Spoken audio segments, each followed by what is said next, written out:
اچھا آج کل بچے مطلب تھوڑے سے ہی بڑے ہوتے ہیں, 1-1.5 سال کا بچہ جو ہوتا ہے اس کے ہاتھ میں بھی موبائل ہوتا ہے اور وہ کارٹونز دیکھ رہا ہے, تو یہ بچوں کے لیے مطلب کس قدر نقصان دہ ہو سکتا ہے اور اس سے کیسے بچا جا سکتا ہے کہ آج کل مطلب اگر بچہ شرارت کر رہا ہے یا آپ کسی پبلک پلیس پہ بیٹھے ہوئے تو آپ کہتے ہیں یار اس کو موبائل لگا دو تو یہ سکون سے بیٹھ جائے گا, تو اس کا کیا, اس سے کیسے بچا جا سکتا ہے اور یہ کتنا نقصان دہ ہے بچوں کے لیے؟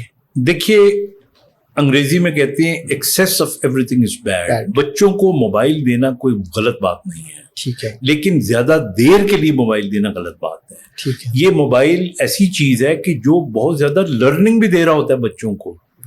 میں نے دیکھا ہے ہمارے بچوں کو یہاں پہ جو بہت چھوٹے بچے ہوتے ہیں ان کا انگلش کا ایکسنٹ اتنا اچھا ہو جاتا ہے, ان کا اردو کا ایکسنٹ بہت اچھا ہو جاتا ہے when they watch those movies. اچھا ان کی جو ایک لیول آف انٹیلیجنشیا ہے وہ بہت بہتر ہو جاتا ہے, وہاں تک تو یہ ٹھیک ہے. لیکن یہ ٹرینڈ آئی تھنک یہ نقص بچوں میں نہیں ہے, یہ ماؤں میں ہے. ٹھیک ہے, کہ ماں اپنی سہولت کے لیے وہ ٹیلی فون اٹھا کے سیل اٹھا کے بچے کو دے دیتی ہے. دس از رانگ. بچہ اگر خود دیکھنا چاہتا ہے تو کوئی, اب آپ کرتے کیا ہے, آپ کرتے یہ ہیں کہ جب آپ بچے کو کوئی خوشی دیتے ہیں کھلونے کی صورت میں یا فون کی ضرورت میں, تو اس کے برین کے اندر ڈوپامین پیدا ہونا شروع ہو جاتی ہے. یہ ڈوپامین اسی طرح ہی ہے جس طرح کوکین کھانے سے آپ کے برین میں ڈوپامین خوشی پیدا ہوتی ہے. اب وہ جب بار بار آپ اس کو دو گے تو اس کو ایڈکشن ہو جائے گی. اب جب اس کو ڈوپامین نہیں ملے گی تو وہ چیخے گا, چلائے گا. سو آئی تھنک لائک نانا, you see what I tell my grandchildren, I give them a time and play with them. okay, I tell them کہ فون یوز کرو, وہ کرتے ہیں, they see good and they play good games on the phone.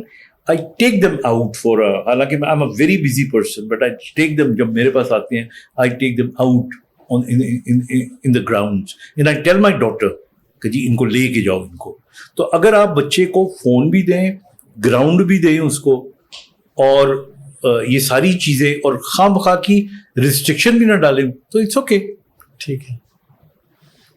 اچھا ہمارے معاشرے میں بہت سارے سوشل ایشوز جو آج کل ہم دیکھتے ہیں, اس میں ایک جو ہسبینڈ وائف کا ریلیشن ہے, اس میں آج کل طلاق کی شرح بھی بہت تیزی سے اس میں اضافہ ہو رہا ہے. تو آپ ہسبینڈ وائف کے ریلیشن کو کس طرح دیکھتے ہیں, کیا ٹپس دیتے ہیں کہ کس طرح سے یہ ریلیشن بہت اچھے طریقے سے چل سکتا ہے اور کیسے جو ہے وہ طلاق سے اور ان چیزوں سے بچا جا سکتا ہے؟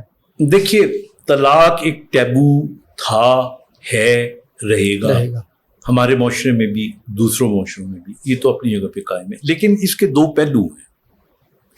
ایک پہلو تو یہ نا کہ ایک نارمل آدمی ایک نارمل عورت سے شادی کرتا ہے اور ان میں اختلافات ہوتے ہیں, اور اگر ان میں اختلافات ہوتے ہیں تو پھر جو بڑے لوگ ہوتے ہیں وہ مل کے ان کو دور کریں, دونوں نارمل ہوتے ہیں تو وہ ٹھیک ہو جاتے ہیں. ٹھیک ہے. لیکن اگر ان میں سے ایک سائیکوپیتھ ہو تو سائیکوپیتھ تو کبھی بھی زبان نہیں سمجھتا نا, جی ظاہر, ریزن کی, آرگومنٹس کی.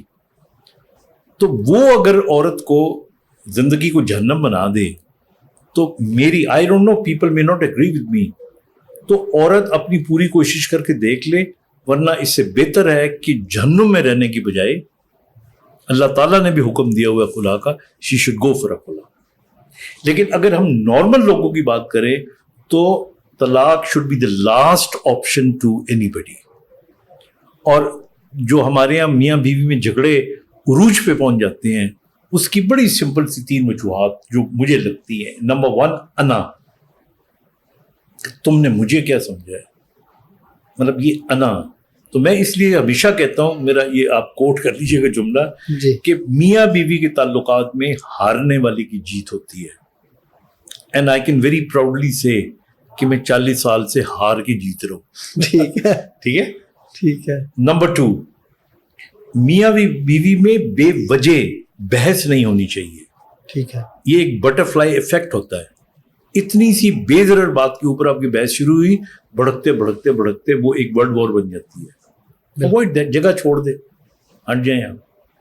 اور تیسرا میں نے دیکھا ہے, ایک دوسرے کے عقیدے اور والدین, ان کا احترام کریں. ٹھیک ہے. باقی اکوموڈیٹ کریں.